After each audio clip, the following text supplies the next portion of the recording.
अस्सलाम वालेकुम दोस्तों, आज हम आपको मोनाको मुल्क के बारे में चंद दिलचस्प हक़ाइक़ बताने वाले हैं। अगर आपने हमारा चैनल सब्सक्राइब नहीं किया तो पहले सब्सक्राइब कर लें ताकि हमारी वीडियोस आप तक पहुंच सकें। मोनाको फ्रांसीसी जजीरे पर वाक़या एक खुद मुख्तार माइक्रो स्टेट रियासत है जो इटली के इलाके लिगोरिया के करीब है। मोनाको इन चंद ममालिक में से एक है जिनके साथ सिर्फ एक मुल्क की सरहद लगती है और मोनाको के साथ फ्रांस की सरहद है। इन दोनों के शहरियों को एक दूसरे के यहाँ आने जाने के लिए वीज़े की ज़रूरत भी नहीं होती। मोनाको रकबे के लिहाज से दुनिया का दूसरा सबसे छोटा मुल्क है, जबकि मोनाको सिर्फ 0.81 स्क्वायर मील के रकबे पर फैला हुआ है, यानी आप चाहें तो पैदल भी पूरा मुल्क घूम सकते हैं।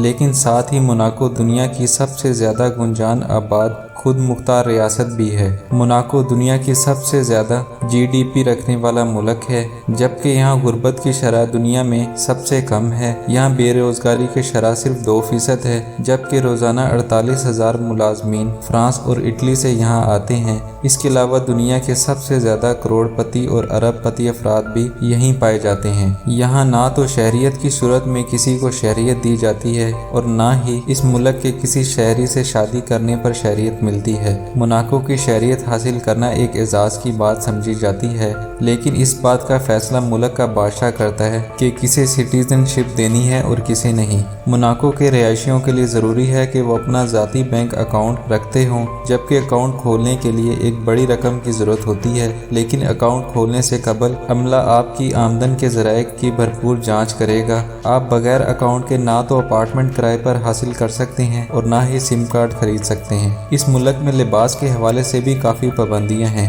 मिसाल के तौर पर आप साहिल समंदर पर स्विमिंग सूट पहनेंगे या फिर बगैर शर्ट के घूमेंगे। इसके अलावा आपको साहिल पर जूते पहनकर चलने की इजाज़त भी नहीं होती, वरना जुर्माना आयद हो सकता है। इसके अलावा आप शॉर्ट्स पहनकर अवामी मकामात पर भी नहीं जा सकते। मोनाको में जब बच्चे 18 साल के हो जाते हैं तो वो अपनी ज़ाती रिहाइशगाह के हकदार हो जाते हैं, लेकिन ये घर लेने के लिए इन्हें हुकूमत से दरख्वास्त करनी पड़ती है, जिस पर अमल दरामद के लिए इन्हें कई साल इंतज़ार भी करना होता है। उम्मीद है आपको हमारी आज की वीडियो पसंद आई होगी। इस तरह की इन्फॉर्मेटिव वीडियोस के लिए हमारे चैनल को सब्सक्राइब करें। हमें दीजिए इजाज़त। अल्लाह हाफिज़।